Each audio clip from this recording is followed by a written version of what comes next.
James Carville is a Democratic strategist, and Michael Smerconish is a conservative radio talk show host. Good morning to both of you. Good morning. Good morning, Katie. James, let me start with you. We heard the chairman of the Joint Chiefs of Staff talking about the seriousness of the incident. It appears from the get-go no one in the administration is downplaying this story, as was the case when Abu Ghraib first surfaced. So, in your view, how serious is this?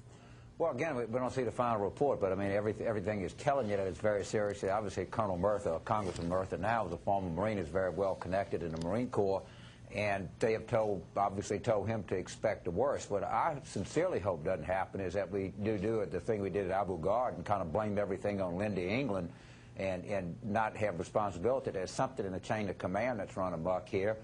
As I understand it, these young Marines were over there on the third tour. They obviously snapped. These were good, motivated people, and they obviously did something wrong. And are we putting our people over there for too long? Combat stress. We need to look at a lot of things that are going on as a result of this. This is not going to be good.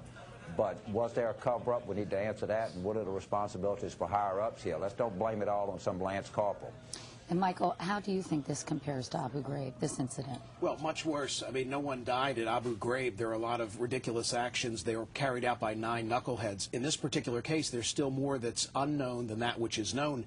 And I think it's got to be viewed in context, Katie, because what we know is that just 3 months prior, at that exact same location, 20 Marines lost their lives. That morning, a United States Marine lost his life. I find it hard to believe that a 77-year-old man was shot in cold blood in a wheelchair, or that a 4-year-old boy was shot in the chest. If that turns out to be a cold, calculated killing, there will be no defense, but context is going to be important. How troubling is it for you, Michael, when you hear that a Marine Corps investigation said that 15 people were killed by a roadside bomb, and now the story might be very different? I guess this was prompted by a Time magazine investigation that was published in March. Do you believe there was a cover-up, or is it too early to tell? And if there was a cover-up, how much does it exacerbate the seriousness of this story? You know, as James well knows, the political lesson oftentimes is that the cover-up is worse than the underlying facts. If 24 Iraqis were killed in cold blood, nothing could be worse than those underlying facts. But, Katie, to me, it's the lesson of Pat Tillman. I mean, those circumstances surrounding the death of Pat Tillman, he was a hero, even if it were friendly fire that took him down, and yet, for whatever reason, the military felt the need to embellish, and that was a great, great crime. Meanwhile, James, this whole story comes a day after a deadly day in Iraq where 2 journalists and 1 U.S. soldier were killed. We reported on that earlier. 71 journalists in all have been killed in Iraq. Of course, that number pales in comparison to the more than 2,400 American troops killed, more than 18,000 wounded. And yet a lot of attention is paid when journalists are critically injured or killed. Does this change the dialogue in any way, shape, or form, James? Well, I think the dialogue was pretty bitter and pretty depressing before it. I mean, let's also remember this was on Memorial Day, where we certainly honoring the war dead. I mean, a journalist is killed, and someone they heard of. Every death is terrible.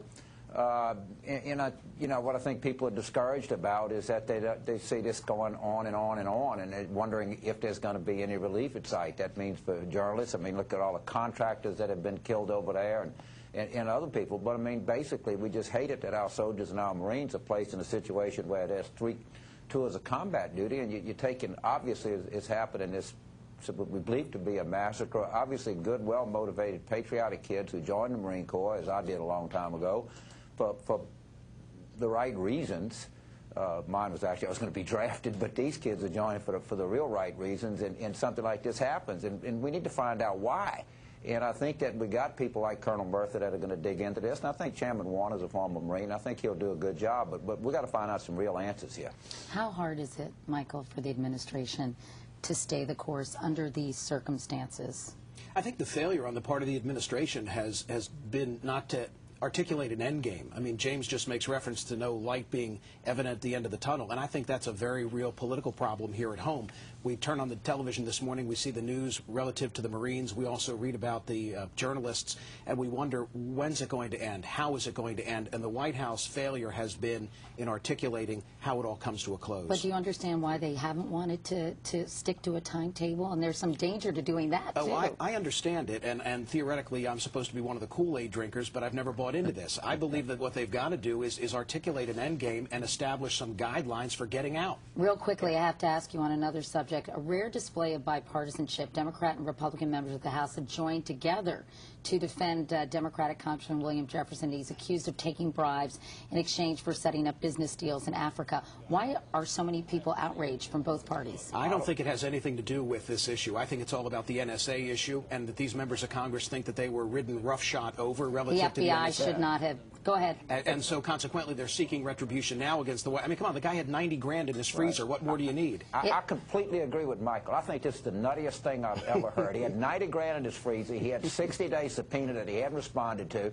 The warrant was signed off by a judge from another branch of government, and they all in an outrage up there. It's nutty. What, can you hide a dead body in your congressional office? I mean, this was not a close call. If somebody pleaded guilty to bribing him, I mean, this is beyond me. And Barney Frank, bless Barney, went to the floor and basically said the same thing. Now, with deaths in Iraq and everything else going on, they're going to have hearings on this.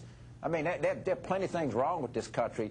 An investigation into a congressman for taking a bribe is not one of them. I can promise you. On that note, James Carville and Michael Smerconish, gentlemen, thank you both so much. Thank you, Katie. Thank you, Michael. And